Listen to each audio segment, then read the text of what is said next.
പിറവം നഗരസഭ സ്ഥാനാർത്ഥികളെ പ്രഖ്യാപിച്ച് തിരഞ്ഞെടുപ്പിനൊരുങ്ങി UDF. Advocate Anoop Jacob MLA ഉദ്ഘാടനം ചെയ്ത തിരഞ്ഞെടുപ്പ് കൺവെൻഷൻ UDF മണ്ഡലം ചെയർമാൻ ഷാജു ഇലഞ്ഞിമറ്റം അധ്യക്ഷത വഹിച്ചു. നഗരസഭയിലേക്കുള്ള 28 സ്ഥാനാർത്ഥികളെയും യോഗത്തിൽ പരിചയപ്പെടുത്തി. കേരള വിഷൻ എന്നും ജനങ്ങളോടൊപ്പം.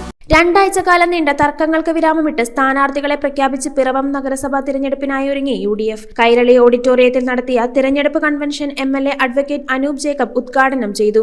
സർക്കാരിന്റെ മുമ്പിൽ യഥാർത്ഥത്തില് അവര് അഴിമതി മാത്രം കണ്ടുകൊണ്ട് നീങ്ങുന്നൊരു ഗവൺമെന്റ്. ഇന്ന് ഹൈക്കോടതി പറഞ്ഞിരിക്കുന്നത് എന്താണ്? ഇത്രമാത്രം അഴിമതിയെ സംരക്ഷിക്കുന്ന ഒരു സർക്കാരായി ഇടത് സർക്കാർ അധപ്പതിക്കാമോ എന്ന് ആ കോടതി പോലും വാക്കാൽ പരാമർശിച്ചിട്ടുണ്ടെങ്കിൽ എത്ര ഗുരുതരമാണ് കേരളത്തിലെ രാഷ്ട്രീയ അന്തരീക്ഷം ഇടതുപക്ഷം ഈ കഴിഞ്ഞ 9 വർഷം കൊണ്ട് എത്തിച്ചത് നമ്മൾ ചിന്തിക്കേണ്ടതായിട്ടുണ്ട്. പെൻഷൻ മുടക്കിയ സർക്കാരാണിത്. മാസങ്ങളോളം പെൻഷന്റെ കുടിശ്ശിക വരുത്തിയ ഗവൺമെന്റാണിത്. ഇപ്പൊ അവര് 2000 രൂപ പൗർണമി പ്രചാരണമായത് എന്താണ്? 2000 രൂപ ഞങ്ങൾ പെൻഷൻ വർദ്ധിപ്പിച്ചു എന്നുള്ളതല്ലേ അവരുടെ ഏറ്റവും വലിയ പ്രചാരണമായതും. ഈ 2000 രൂപ വർദ്ധിപ്പിക്കാൻ ഒരു തെരഞ്ഞെടുപ്പിന്റെ തൊട്ട് തലേന്ന് വരെ കാത്തിരിക്കേണ്ട ആവശ്യം ഒരു സർക്കാരിനുണ്ടോ?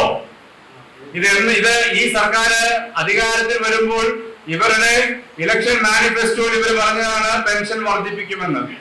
2021 വർദ്ധിപ്പിക്കേണ്ട പെൻഷൻ 4.5 വർഷം പിടിച്ചു വെച്ചിട്ടാണ് തെരഞ്ഞെടുപ്പിന് തൊട്ടു മുമ്പ് ഒരു തെരഞ്ഞെടുപ്പ് കണ്ടിട്ട് വേല എന്ന നിലയിൽ ഇവര് ഈ പ്രഖ്യാപനം ഇവിടെ നടത്തിയത്.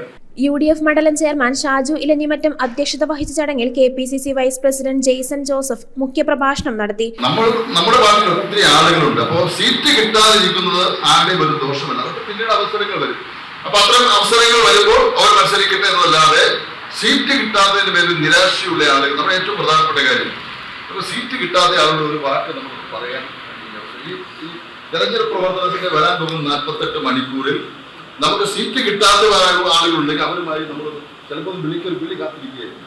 പിന്നെ ഏത് സ്ഥാനാർത്ഥിയെ സംബന്ധിച്ച് ഒന്നും അറിയില്ലാത്ത കുറെ ആൾക്കാരും ഈ രംഗത്തേക്ക് കടന്നു വന്നിട്ടുണ്ട്.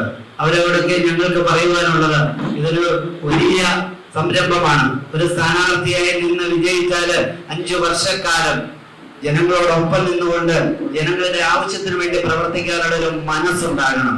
അതല്ലാതെ ഒരു സ്ഥാനാർത്ഥിയായി നിന്ന് ജയിച്ചിട്ട് അത് അതിലെ പോയി ആ വാർഡിൽ നമുക്ക് പേരുദോഷം ഉണ്ടാക്കുന്ന ഒരു സാഹചര്യം ഉണ്ടാകാൻ പാടില്ല.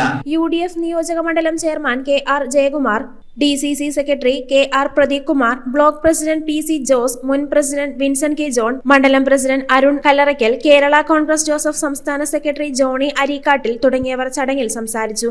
നഗരസഭയിലേക്കുള്ള 28 സ്ഥാനാർത്ഥികളെയും യോഗത്തിൽ പരിചയപ്പെടുത്തി. പിറവം നഗരസഭയിൽ പ്രത്യേകിച്ച് ഒരു തരത്തിലുള്ള ഇടപെടലുകളും ബാഹ്യശക്തികളുടെ ഇടപെടലുകളില്ലാതെ ഏറ്റവും നന്നായി സ്ഥാനാർത്ഥി നിർണയം നടത്തിയ ഒരു തെരഞ്ഞെടുപ്പാണ് ഇതെന്നുള്ളത് വളരെ സന്തോഷകരമായ കാര്യമാണ്. എല്ലാവരും മികച്ച സ്ഥാനാർത്ഥികളെ കണ്ടെത്താൻ നമുക്ക് കഴിഞ്ഞു. ന്യൂസ് ബ്യൂറോ ഐവിഷൻ പിറവം. IT രംഗത്ത് തൊഴിലുറപ്പാക്കാം കേരള വിഷൻ ഇൻസ്റ്റിറ്റ്യൂട്ട് ഓഫ് ടെക്നോളജിയിലൂടെ. IT മേഖലയിൽ ഏറ്റവും കൂടുതൽ തൊഴിൽ സാധ്യതയുള്ള 3 മാസത്തെ CCNA നെറ്റ്വർക്കിംഗ് കോഴ്സിലൂടെ നിങ്ങൾക്കും മികച്ച ജോലി കണ്ടെത്താം. നിങ്ങളുടെ കരിയർ മികച്ചതാക്കാം. ISP സാങ്കേതിക പരിശീലനവും മികച്ച സാങ്കേതിക വിദഗ്ധരുടെ സേവനവും ആധുനിക സൗകര്യങ്ങളോട് കൂടിയ ലാബുകളും ഹോസ്റ്റൽ സൗകര്യങ്ങളും കഴിവുറ്റ വിദ്യാർത്ഥികൾക്ക് നൽകുന്ന 100% placement Kerala Vision Institute of ടെക്നോളജിയെ വേറിട്ടതാക്കുന്നു. രാവിലെയോ വൈകിട്ടോ ഉള്ള ക്ലാസ് തിരഞ്ഞെടുത്ത് ഉടൻ തന്നെ നിങ്ങളുടെ സീറ്റ് ഉറപ്പാക്കൂ. Kerala Vision Institute of Technology, near railway station, Puthukkad.